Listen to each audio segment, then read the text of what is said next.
peaks, the Virunga mountain range.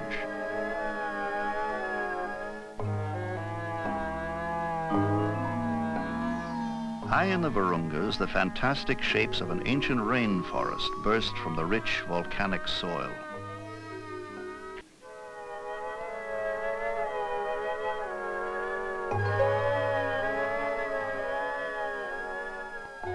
When the white man first came to this region, he heard tales of man-like monsters who lived on the mountain slopes. Not until the 20th century did he discover the creature Dian Fossey searches for.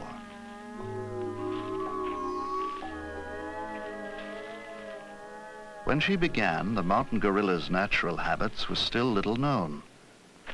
By trial and error, she learned to track them, to recognize a fresh trail, the signs of a recent nesting place. A lingering scent meant the mountain gorillas were not far ahead.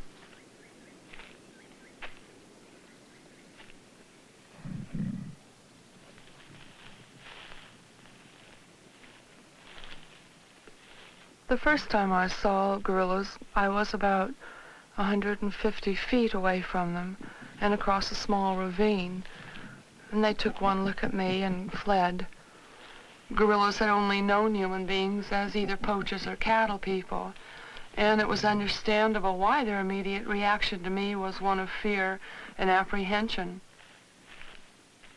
She had come to this isolated rainforest hoping to witness the normal, uninhibited behavior of an animal in the wild.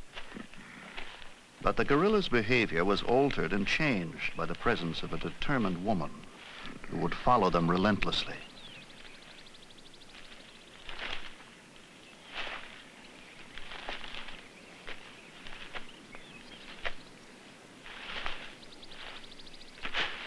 Dian had no way of anticipating the inevitable, the first confrontation. A full-grown male gorilla stopped fleeing and faced his pursuer. Never before had they seen another creature engaged in their feeding behavior. Her idea seemed to work.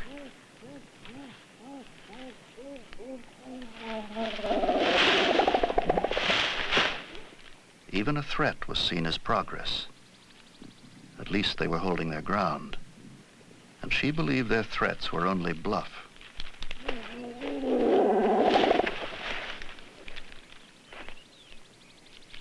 Imitating their feeding was a significant breakthrough.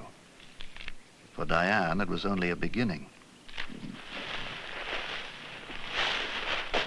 From the first fleeting contact, she was totally committed to somehow becoming part of the mountain gorilla's hidden world.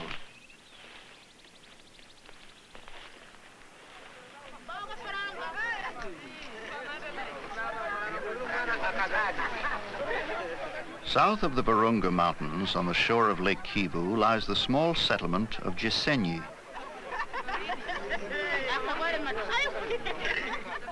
It was from here, in the fall of 1967, that Dian Fossey launched her study of the mountain gorilla. Since then, she has become a familiar figure in this Rwandan village. These people provide her only real link with the outside world. 8 or 10 times a year, she returns to resupply her mountain camp.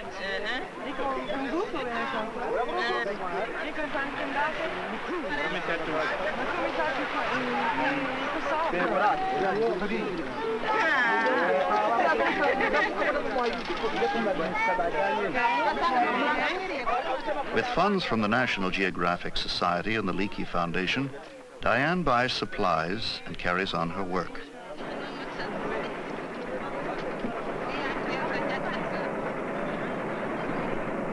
Enough to remind her that this is the most crowded and one of the poorest nations in Africa. In this small, impoverished country, the hunger for land is insatiable. Gradually, the small, marginal farms are being pushed further and further up into the mountains, threatening the natural range of the mountain gorilla. A few years ago, there was no road into these foothills, only dense stands of bamboo.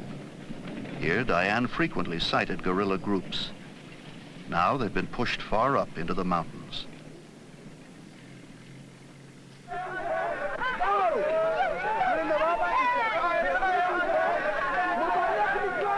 At the base of the Virunga Mountains, the dirt road ends at a small Bahutu settlement. Here at the 8,000-foot level, Dian must leave her van and proceed on foot.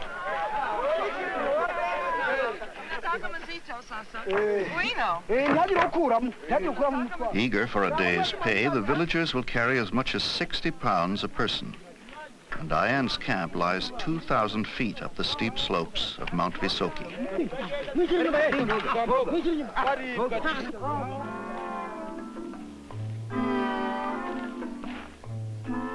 I decided to establish my study camp at the altitude of 10,000 feet, as far away from human encroachment as I could get it, and yet close enough to one of the mountains on which I found a substantial number of gorillas. To get to camp, we climb up on an old trail that used to be used by buffalo and elephant.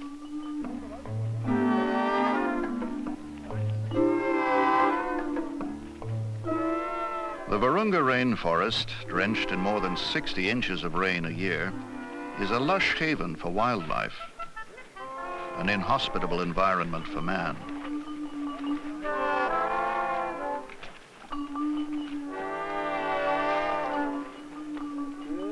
Dian's camp lies just 100 miles from the equator, in a setting of tropical growth, chilled by the sometimes freezing mountain air.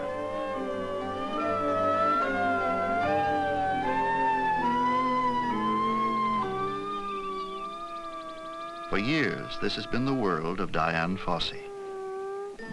For unknown centuries, it was the private domain of the mountain gorilla.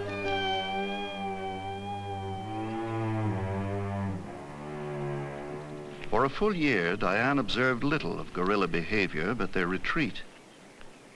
Although the younger animals were less fearful and more curious, they were herded away by the dominant male, the silverback, the patriarch of the family group.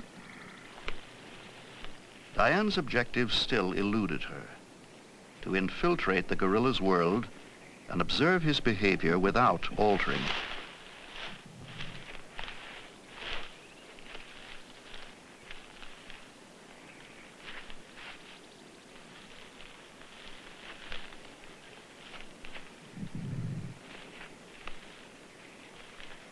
There was only one approach: to stay with them day after day until finally their fear gave way to curiosity.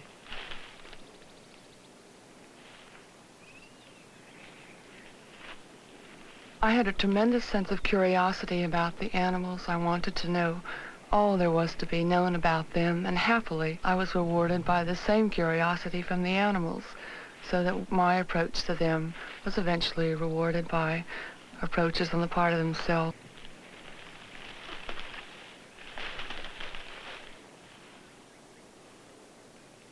On the verge of the most promising contact, there is too often unexpected frustration.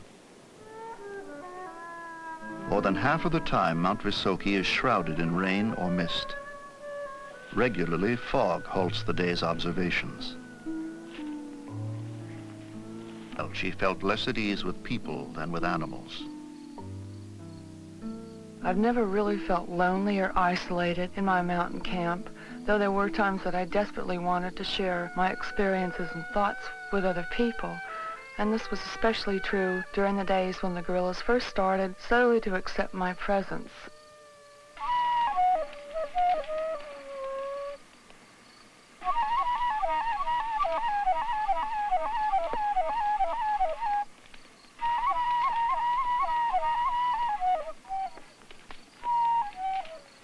When she first arrived here, Dian knew that this would be a long-range study. Now, she has no plans to leave.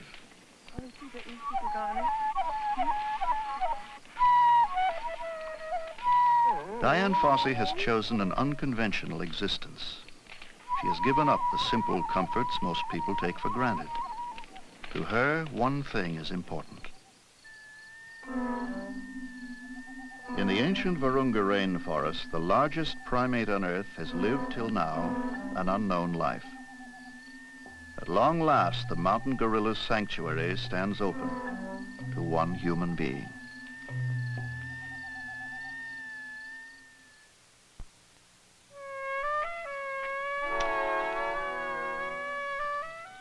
Dian Fossey's entire existence is now geared to the natural routine of the mountain gorilla. To maintain contact with the group from day to day, she's on the trail long before the gorillas leave the area where they have nested for the night.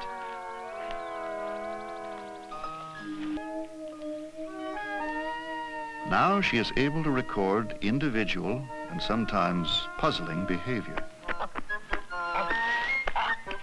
Augustus is the only gorilla she has ever seen clap hands.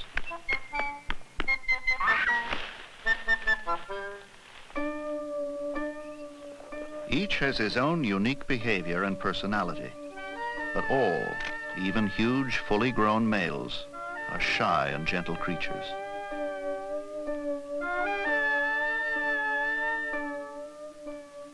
Her observations have disproved the myths of the gorilla's violent nature. Dian reassures the more apprehensive by imitating their behavior.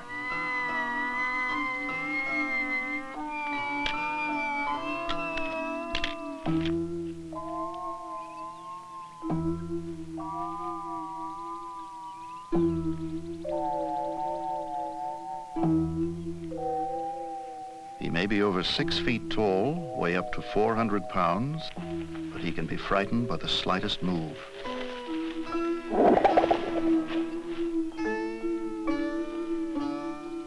Over the years, she has amassed a detailed file on more than 90 animals. Each is photographed, catalogued, and even nicknamed. Dian knows their personalities, their habits, and is learning how they communicate.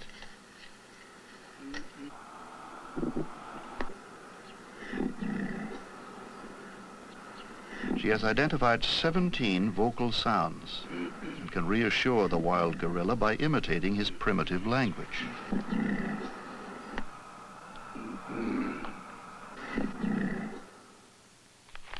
Through her unique collection of nose prints, Dian identifies each individual gorilla. The lines and swirls above their nostrils are as distinctive as a human fingerprint.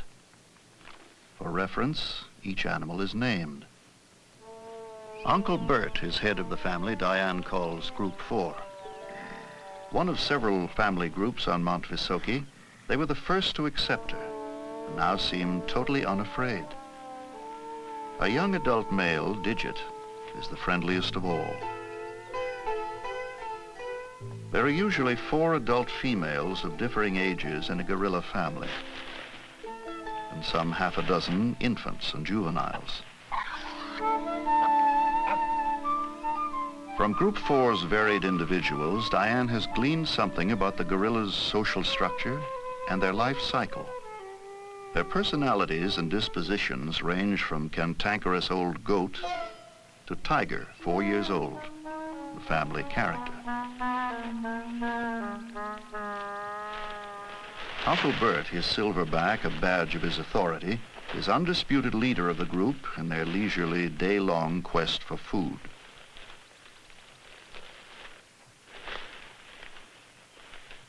The young learn how and what to eat by picking food remnants off the mother's body.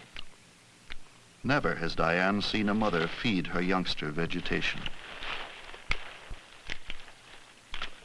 Essentially a vegetarian, the mountain gorilla spends 40% of his life quietly feeding on leaves and stalks and roots. Favorite delicacies like the thistle and the barbed nettle plant pose a dilemma to the very young, whose hands and lips are not yet toughened.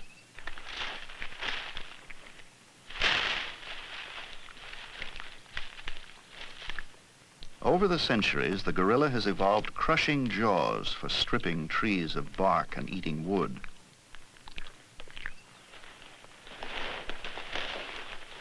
Through adaptation, they have become true creatures of the forest. Its vegetation provides everything they need, not only nourishment and moisture, but shelter too. Twice daily, at night and midday, they build a nest. What they don't eat, they sleep on.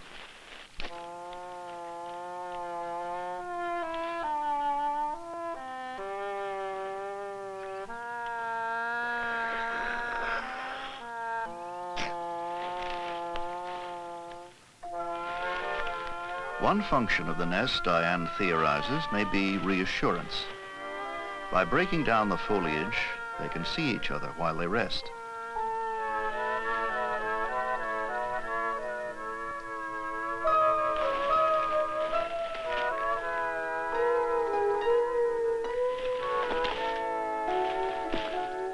In nests built above the dampness of the forest floor, Group 4 takes its midday nap. After their morning feeding period, they sleep and rest for 2 hours or more. All but young Tiger, who's too busy to build a nest.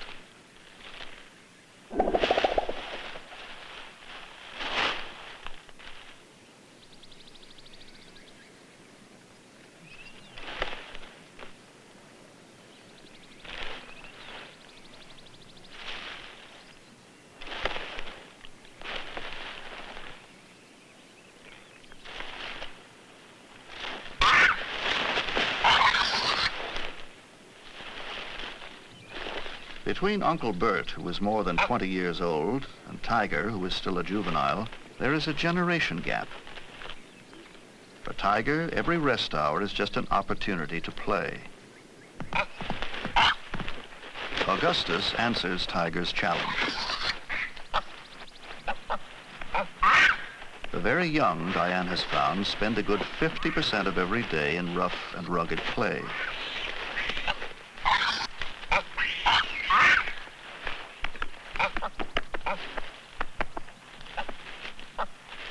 Uncle Bert watches every move.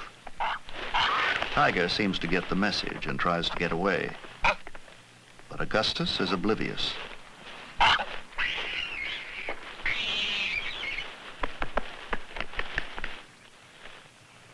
Uncle Bert, usually patient and tolerant, has had enough.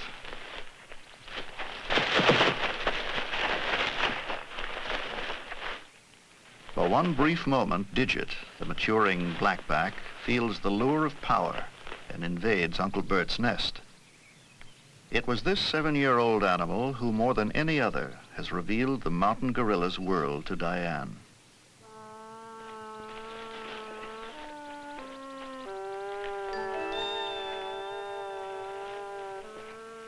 One animal who was very prone to spend a great deal of time near me was Digit. And I think it is because he has no peers within his group that he was so attracted to me. He was very curious and always very anxious to come forward and investigate things like the cameras, thermoses, notebooks, or gloves.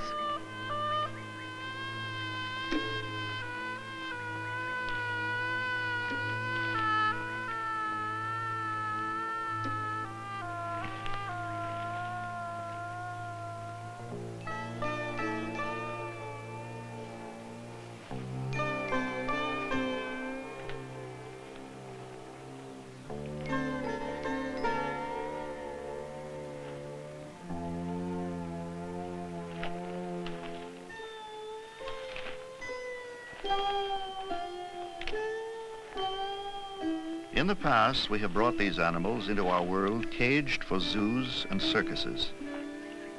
Now, one human being has entered the world that is theirs, imitates their behavior, and hopes to be accepted.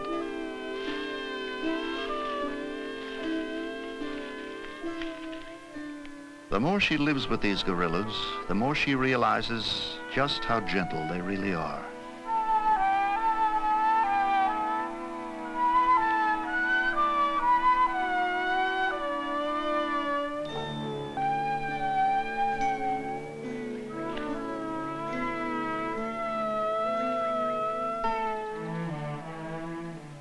In the beginning, Dian was determined that she would never touch these animals, but sometimes there is a need to communicate. Of the first time a mountain gorilla touched her, Dian wrote, "For that fleeting instant, a bridge spanning a chasm of immeasurable time linked our two species. I thought myself the most fortunate person in the world."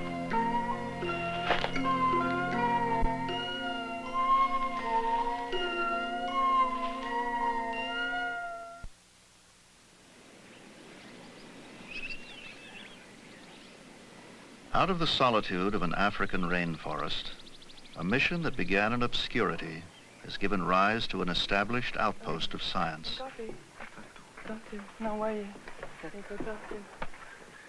In 1967, Dian Fossey came here alone. Now her work draws students and visiting scientists from around the world. Of necessity, much of Dian's time is now devoted to teaching. There is a critical period of indoctrination for a new student like Kelly Stewart.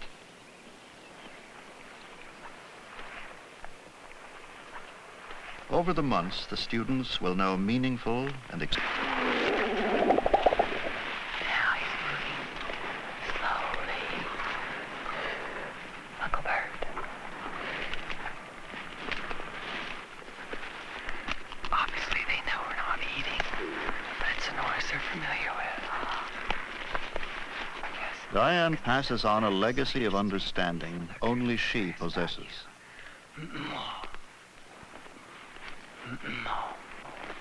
Dian realizes that she cannot carry on alone, and so she leads a handful of others into a world that till now only she has known.